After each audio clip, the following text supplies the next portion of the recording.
Bonjour, comment ça va? Ui, barkatu, ez didazu ulertzen. Juan Maria naiz, eta frantsesez hitz egiten dut. Zergatik? Frantzian jaio nintzelako. Hemen duzue Frantziako mapa, eta nire herria zegoen goikaldean, hor, Bretainan. Nire herria Saint-Malo da. Saint-Malo oso herri polita eta txikia da. Itsasoren alboan zegoen. Nire herriko eguneroko bizitza, arrunta, jende majua eta hurbila. Jende askok lan egiten zuen itsasontzietan, nire aitak egiten zuen moduan. Ui, hemen nago ni. Nire lagunekin jolasten. Zelako momentu politak. Nire aita oso pertsona ona zen. Askotan pobrei laguntzen zien.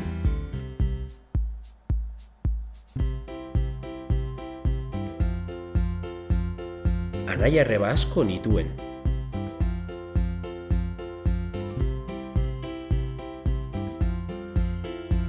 Nire ama oso emakume ona zen. Asko maite gintuen, eta berarekin asko ikasi ginen, ikastolara ezin ginelako joan. Txikian nintzenean ama gaixorik jarri zen. Eta zoritxarrez hil zen.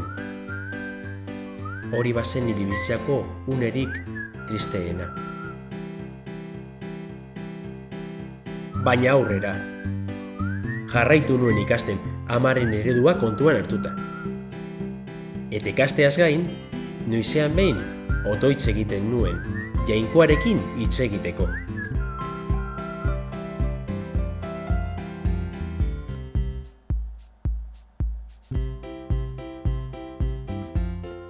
Etxeko giroa polita zen, aitarekin eta anai-arrebekin.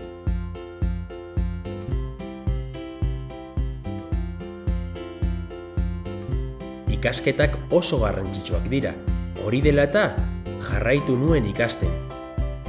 Eta ikasteaz gain, noizean behin, herriko apaizari laguntzen nion mesetan. Esperientzia hori kontuan hartuta, erabaki nuen apaiz izatea, eta nire lagunek barre egiten zuten. Hala ere, hori bazen nire ametsa, eta hori dela eta Parisera joan nintzen apaiza bihurtzeko. Hor, elkartu nintzen txikia nintzenean nire herrian zegoen apaiz batekin, eta beraren eredua kontuan hartuta, apaiza bihurtu nintzen.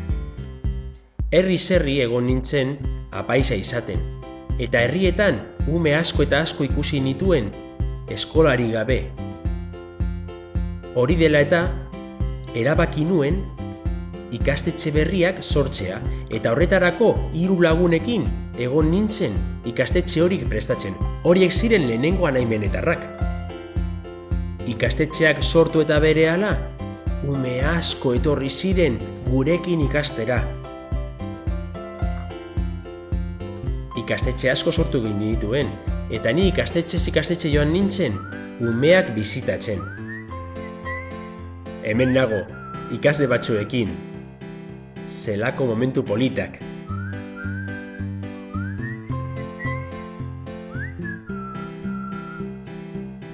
Urteak pasatu dira, baina ikastetxe menetarrak herrialde askotan sortu dira, eta anai menetarrak daude hor, nire bizitza eta nire ametsa garatzeko. Elkarrekin bizi dira. Eta beste irakasle batzuekin lan egiten dute ikastetxeetan ikasleei laguntzeko, batez ere pobreei.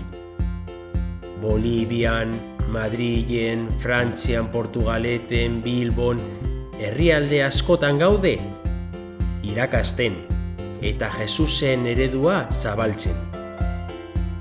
Eta hemen dago zuen ikastetxea. Ikastetxe menetarra da, eta ni ez nagoan, baina irakasle eta nahi asko daude zuekin ikastetxe menetarra sortzeko.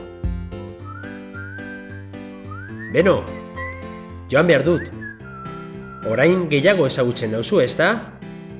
Ea hemendik aurrera nire ametsa betetzen laguntzen didazuen. Agur!